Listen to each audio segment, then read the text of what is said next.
Hello anime lovers. ఈరోజు నేనైతే మీకు ఒక బెస్ట్ యానిమీని అయితే రికమెండ్ చేస్తున్నా. యానిమీ నేమ్ వచ్చి లార్డ్ ఆఫ్ మిస్టరీస్. ఇదొక థ్రిల్లర్, మిస్టరీ, యాక్షన్ ఉండే జోనర్ యానిమీ. ఈ యానిమీలో విజువల్స్ కానీ, యానిమేషన్ కానీ టాప్ మ్యాచ్ ఉంటుంది.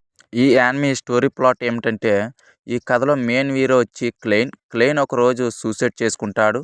తర్వాత తన ఆత్మ వేరొక ప్రపంచానికి, వేరొకరిలోకి అయితే వెళ్తుంది. ఆ ప్రపంచంలో బియాండర్స్ అనే కొంతమంది అయితే ఉంటారు.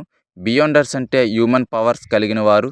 పవర్స్ కావాలంటే అక్కడ ఉన్న పోషన్స్ అయితే తాగాలి. మన హీరో క్లెయిన్ అయితే ఒక పోషన్ అయితే తాగుతాడు. తర్వాత తనకైతే పవర్స్ అయితే వస్తాయి. తర్వాత క్లెయిన్ బియాండర్స్తో కలిసి అక్కడున్న ప్రజల్ని మాన్స్టర్స్ నుండి కాపాడుతూ చాలా మిస్టరీస్ అయితే సాల్వ్ చేస్తూ ఉంటాడు. కానీ క్లెయిన్కి తన సూసైడ్ ఎందుకు చేసుకున్నాడనేది అసలు గుర్తుండదు. అలాగే ఈ ప్రపంచంలో ఒక ట్రీ అయితే ఉంటుంది. ఆ ట్రీకి ఎంత దగ్గరగా అయితే చేరుకుంటారో అంత పవర్ఫుల్ బియాండర్ అయితే అవుతారు.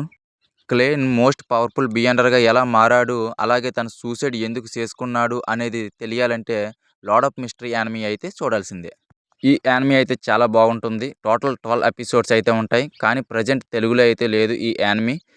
యానిమీ ఫ్యాన్స్కి అయితే లాంగ్వేజ్ ఒక ప్రాబ్లం అని నేనైతే అనుకోవట్లేదు. హిందీ, ఇంగ్లీష్లో కన్సిడర్ అయితే ఉంది. వెళ్ళి చూడండి.